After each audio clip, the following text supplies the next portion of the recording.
زيد وحده. خلاص هذيك الصوت يطلع لنا.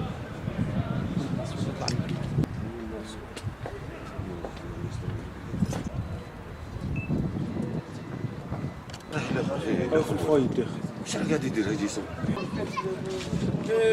بروجيكتير في الخليل.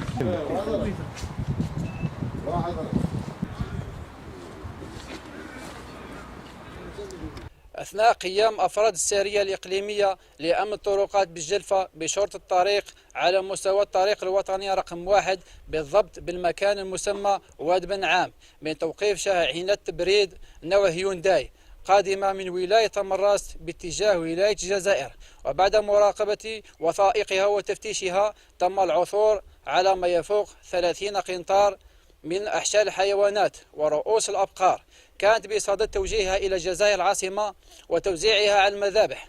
وبعد المعاينة البيطرية تبين أنها غير صالحة للاستهلاك البشري. أين رفعت ضده المخالفات التالية: عدم امتلاك شهادة طبية بيطرية لنقل رؤوس الأبقار، عدم احترام شروط النظافة والنظافة الصحية. سيتم تقديم الشخص المتورط أمام الجهات القضائية المختصة إقليميا.